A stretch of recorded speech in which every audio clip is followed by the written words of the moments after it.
Students, welcome to Global Virtual School. I am Dr. Jal Bano, your chemistry tutor. It's chemistry first year and second chapter atomic structure, and topic for today's discussion is discovery of nucleus. कि nucleus कैसे discover हुआ। अभी तक हमने पहले पढ़ा electron, proton और neutron discover हुआ। तो अब ये न्यूक्लियस के बारे में क्या चीज़ है कि ये कहाँ कैसे डिस्कवर हुआ, तो ये हम इसका एक्सपेरिमेंट पढ़ेंगे और एक जो मॉडल दिया साइंटिस्ट ने वो हम उसके बारे में पढ़ेंगे। तो लेकिन प्रीवियसली आपको पता है कि न्यूक्लियस हम एक सिंबल एक एटम में देखें तो इलेक्ट्रॉन बाहर होते हैं और सेंट्रल जो पार्ट होता है उसको न्यूक्लियस कहते हैं, जिसमें न्यूट्रॉन और प्रोटॉन पाए जाते हैं। ये अब हमें ऑलरेडी पता है, लेकिन ये डिस्कवर कैसे हुआ वो हम देखेंगे। तो इस टॉपिक को कंप्लीट करने के बाद एक तो आपको एक्सपेरिमेंट की अंडरस्टैंडिंग होगी कि न्यूक्लियस कैसे डिस्कवर हुआ था, और जो रदरफोर्ड ने एटॉमिक मॉडल दिया उसका क्या नाम है, और इस मॉडल में क्या डिफेक्ट्स हैं और वो रिमूव होंगे। फिर नेक्स्ट हम लेक्चर्स में देखेंगे कि वो जो डिफेक्ट्स हैं कि उसने क्या प्रिडिक्ट किया और होना क्या चाहिए था। तो ये हम आने वाले टॉपिक्स में इसको डिस्कस करते रहेंगे। अभी तक हमने इलेक्ट्रॉन की डिस्कवरी पढ़ ली, प्रोटॉन की पढ़ ली, न्यूट्रॉन की पढ़ ली और उसकी प्रॉपर्टीज भी पढ़ ली, लेकिन हमें ये नहीं पता कि इलेक्ट्रॉन कहाँ पाया जाता है, प्रोटॉन कहाँ पाया जाता है और न्यूट्रॉन कहाँ पे पाए जाते हैं एक एटम के अंदर। तो इनकी लोकेशन के बारे में डाउट था कि ये कहाँ पे पाए जाते हैं। अगर तो ये इलेक्ट्रॉन प्रोटॉन साथ साथ हो लाइक तो कोलैप्स हो सकते हैं।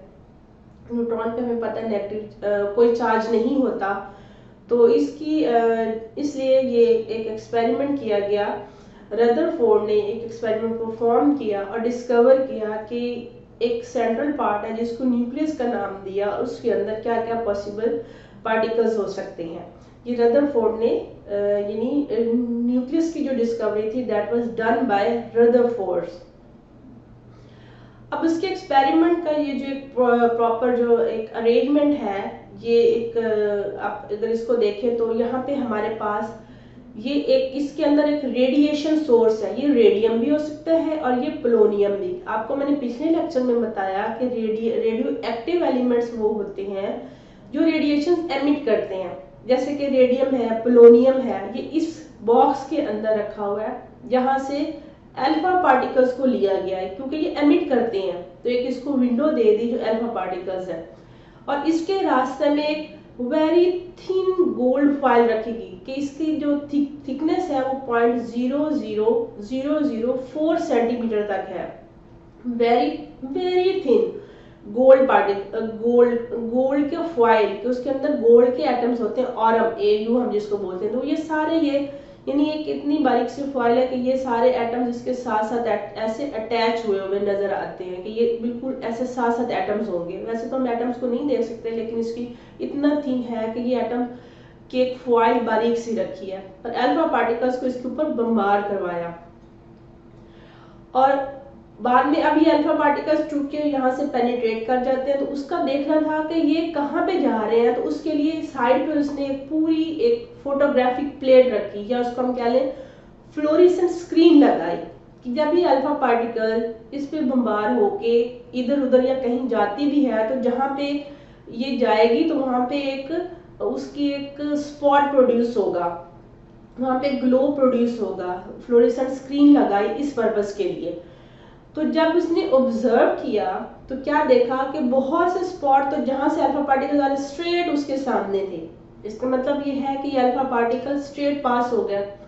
कुछ ऐसे थे इस स्क्रीन के इधर भी आके लगे, कुछ इधर भी आके लगे और कुछ यहाँ पे बिल्कुल ऐसे आके लगे, यानी उन्होंने स्ट्राइक बैक किया इस तरह से।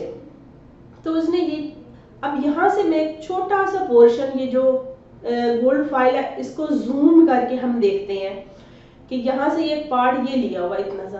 अब इसमें से हमने फ्यू एटम्स को रिप्रेजेंट कर रहा है, यहाँ पे सारी बातें हम पूरा ड्रॉ नहीं कर रहे हैं। तो ये गोल्ड के एटम्स हैं जो साथ साथ एक फॉइल के अंदर, यानी एक जो थिन फॉइल सी है उसका थिन ब्लेड बारीक सा, कि उसमें सारे ये गोल्ड के पार्टिकल्स हैं। इसको मैं थोड़ा और जूम आउट करती हूँ कि ये देखिए ये गोल्ड का एक एटम है, ठीक है, और इसके सेंटर में ये न्यूक्लियस है जिसमें प्रोटॉन होते हैं यानी और एक न्यूट्रॉन्स होते हैं। इस तरह से एक ये है हमारे पास एटम, यहाँ पे प्रोटॉन होता है और न्यूट्रॉन्स होते हैं, और इलेक्ट्रॉन बाहर वाले पोर्शन में होते हैं और वो कंटिन्यूस मूव करते हैं। अब ये वही वाला कि जब ये यहाँ से हमने जूम करके इधर देखा है, तो अब ये जो अल्फा पार्टिकल्स इस पे स्ट्राइक कर रहे हैं, अब ये इधर हमारे पास अल्फा पार्टिकल्स है जिसके सेंटर में ये 2 प्रोटॉन्स होते हैं। और ये अल्फा पार्टिकल्स कहाँ से आए? ये अल्फा पार्टिकल्स का सोर्स हमारे पास क्या है? पोलोनियम या रेडियम, रेडियो एक्टिव एलिमेंट्स। अब ये अल्फा पार्टिकल्स जब स्ट्राइक किए, इस पे बमबार हुए, रदरफोर्ड ने जब इस पे बमबार किए तो उसने ऑब्जर्व किया कि कुछ अल्फा पार्टिकल्स बिल्कुल स्ट्रेट पास हो गया। ये उसकी ऑब्जर्वेशन थी। कुछ फर्स्ट ऑब्जर्वेशन क्या थी कि बहुत से पार्टिकल्स जो बिल्कुल स्ट्रेट पास हो गए, यानी आगे इसके फोटोग्राफिक प्रिंट लगी हुई, वहां पे उसने ऐसे स्पॉट से बनाया, तो कुछ तो बिल्कुल ही ऐसे स्ट्रेट पास हो गया। फिर उसने देखा कि कुछ पार्टिकल्स थोड़े थोड़े ऐसे बेंड हुए हैं, they deflected too small, they show small deflection, कि थोड़े से यानी ऐसे बेंड हो गए इस तरह से, कुछ थोड़े से ज्यादा हो गए, कुछ तो बिल्कुल ही जैसे कह रहे हैं कि टर्न बैक हो गए, कि वहीं से वो ऐसे वापस आए और ये आगे फोटोग्राफिक प्लेट पे उन्होंने अपने स्पॉट शो किए। तो ये उसकी 2-3 ऑब्जर्वेशन थी कि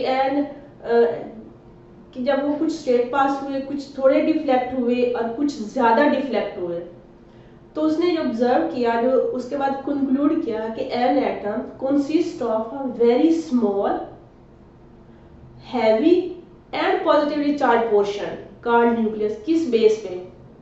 क्योंकि कुछ स्ट्रेट पास हो गए, इसका मतलब है कि ज्यादातर एटम का जो पोर्शन है वो खाली है, और वो एक स्मॉल पोर्शन है, हैवी भी है, पॉजिटिव इसलिए कि अल्फा पार्टिकल्स उन पे भी पॉजिटिव चार्ज था, तो वो उससे बाउंस करके कुछ कम डिफ्लेक्शन हुई और कुछ की बहुत ज्यादा डिफ्लेक्शन हुई। उसको उसने नाम दिया कि न्यूक्लियस है, कि एटम के अंदर एक छोटा सा small heavy and positively charge portion है जिसका नाम दिया गया उसको न्यूक्लियस पे। जैसे ये एक एटम शो कर रहा है कि ये एक सेंट्रल पार्ट है, पूरा एटम ये है, ये सेंट्रल पार्ट है, हैवी है, स्मॉल है, पॉजिटिवली चार्ज है, जबकि इलेक्ट्रॉन कंटिन्यूस बाहर उसके है मूव, बाकी ज्यादातर उसका पोर्शन क्या है? वो खाली है। So there is negatively charged portion which surround the nucleus containing electron called extra nuclear portion, या उसको प्लेनेटरी भी कहा गया, कि ये जो बाकी पोर्शन है इस पार्ट के अलावा जहाँ पे इलेक्ट्रॉन रिवॉल्व कर रहे हैं, उसको उसने नेम दिया एक्स्ट्रा न्यूक्लियर पोर्शन या प्लेनेटरी। और उसने ये बताया कि number of protons are equal to the number of electron in this planetary model. के क्यों? क्योंकि एटम ओवरऑल न्यूट्रल है, तो नंबर ऑफ इलेक्ट्रॉन्स और प्रोटॉन बराबर होंगे, और न्यूट्रॉन तो वैसे ही न्यूट्रल है। तो इस बेस पे उसने बताया कि इस प्लेनेटरी मॉडल में number of electrons and protons equal है, और न्यूट्रॉन्स जो है वो न्यूट्रल पार्टिकल्स हैं। साथ में एक electron revolve around the nucleus, ये आपको मैं पहले भी बता चुकी हूँ कि ये न्यूक्लियस के गिर्द रिवॉल्व करते रहते हैं, और जो ये रिवॉल्व करते हैं इनकी सेंट्रीपिटल फोर्स और इलेक्ट्रोस्टैटिक फोर्स ऑफ अट्रैक्शन है वो इक्वल है, तभी वो रिवॉल्व करते रहे हैं। अगर कोई इसमें से इम्बैलेंस हो जाए तो या तो वो अवे चला जाएगा या फिर वो अट्रैक्ट हो जाएगा। Only very small volume is occupied by the nucleus, और न्यूक्लियस क्या करता है? बहुत ही स्मॉल वॉल्यूम जो होता है वो एक एटम का, एक ओवरऑल एटम का जो बहुत ही स्मॉल पार्ट है वो न्यूक्लियस ऑक्यूपाई करता है। अब ये तो उसने उसको प्लेनेटरी मॉडल कह दिया जो उसने दिया था रदरफोर्ड ने। अब उसके फॉल्ट्स क्या है, डिफेक्ट्स क्या है? रदरफोर्ड ने क्या बताया कि Rutherford atomic model is based upon law of motion and gravitational, जो सिंपल दूसरे लॉ ऑफ मोशन या ग्रेविटेशनल है, और वो अप्लाई होते हैं न्यूट्रल बॉडीज पे, जबकि इसने वो कहा कि ये इस पे भी अप्लाई हो, but are not applicable to charge bodies like electron and proton. तो यानी ये डिफेक्ट है कि उसके एटॉमिक मॉडल के मुताबिक इस पे law of motion and law of gravitation apply होते हैं, हालांकि वो तो न्यूट्रल बॉडीज पे अप्लाई होते हैं। वो चार्ज बॉडीज जैसे कि इलेक्ट्रॉन पे नेगेटिव चार्ज है, प्रोटॉन पे पॉजिटिव, उस पे एप्लीकेबल नहीं है, जिसके बारे में उसने कुछ नहीं एक्सप्लेन किया बाद में। फिर अकॉर्डिंग टू मैक्सवेल्स थ्योरी ये कहती है कि कोई भी अगर चार्ज पार्टिकल्स है that is moving in a circular path like this, कि ये इलेक्ट्रॉन है, ये एक सर्कुलर पाथ में अगर मूव कर रहा है, दैट मस्ट रेडिएट एनर्जी, किसको ये एनर्जी भी रेडिएट करते रहना चाहिए। जब अगर वो एनर्जी रेडिएट करता है तो उसका ये जो सर्कुलर पाथ है it will be close and it will be smaller and close to the nucleus, and ultimate ये इलेक्ट्रॉन क्या होगा, न्यूक्लियस में गिर जाएगा। According to Maxwell's theory, any charged particles moving in circular path, it must radiate energy continuously and ultimately the electron must be spiral fall, यानी ऐसे घूमते घूमते फॉल हो जाए into the nucleus and atom will collapse. तो फिर atom का जो स्ट्रक्चर वही कोलैप्स हो गया कि इलेक्ट्रॉन प्रोटॉन के साथ जा मिले। इसके बारे में भी रदरफोर्ड ने कुछ नहीं एक्सप्लेन किया। फिर ये कि if electron emit energy continuously, अगर एनर्जी कंटिन्यूसली एमिट करता है, it should form continuous spectrum, कि ये जो एनर्जी एमिट कर रहा है अगर इसके रास्ते में स्पेक्ट्रोमीटर रखा जाए तो जो हमारे पास आगे स्पेक्ट्रम आएगा, ये हम नेक्स्ट टॉपिक में भी पढ़ेंगे कि स्पेक्ट्रम विजुअल डिस्प्ले होता है किसी भी लाइट का, जब स्पेक्ट्रोमीटर से पास किया जाता है तो वो कंटिन्यूस आना चाहिए, लेकिन रियल में क्या वो आता था, लाइन स्पेक्ट्रम आता था। तो इसके डिफेक्ट्स जो होंगे वो रिमूव होंगे डिफरेंट थ्योरी से, जो हम अपने अपकमिंग टॉपिक्स में पढ़ेंगे।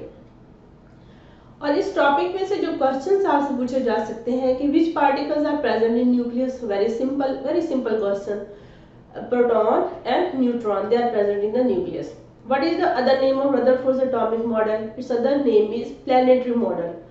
And why Rutherford's atomic model is defective, तो वो आपने इसके डिफेक्ट्स बताने हैं जो अभी हमने डिस्कस किए हैं।